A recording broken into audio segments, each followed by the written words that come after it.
दोस्तों राम राम, आप सब कैसे हैं? बहुत अच्छे होंगे, स्वस्थ होंगे। हमारे चैनल पे बने रहिए और सपोर्ट कीजिए, ढेर सारा प्यार दीजिए। सब्सक्राइब नहीं किए हैं तो सब्सक्राइब जरूर कीजिए। और ये कहना चाहती हूँ कि दोस्तों अभी देख सकते हो धूप कितना है, और क्या बताओ, ऊपर आई हूँ गेहूँ लाने के लिए। दोस्तों आप सब हमारे वीडियो में बने रहिए, ढेर सारा प्यार दीजिए।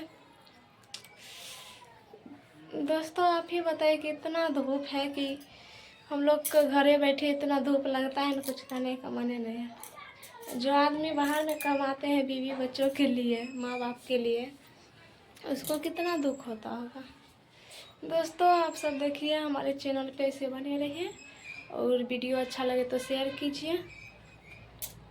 दोस्तों और क्या कहना चाहूँगी, और कुछ नहीं। आज हम रील्स नहीं बनाए हैं, आज एक दो ठोर बनाई हूँ क्योंकि नेटवर्क थोड़ा सर्वर चलता है, इसीलिए।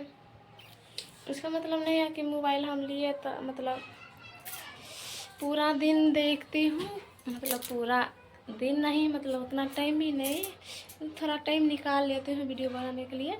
एक दो ठोर बनाती हूँ, उसके बाद अभी इतना मतलब क्या पता, धूप है ना, आप लोग को दिखा देती हूँ एक बार धूप। एक मिनट।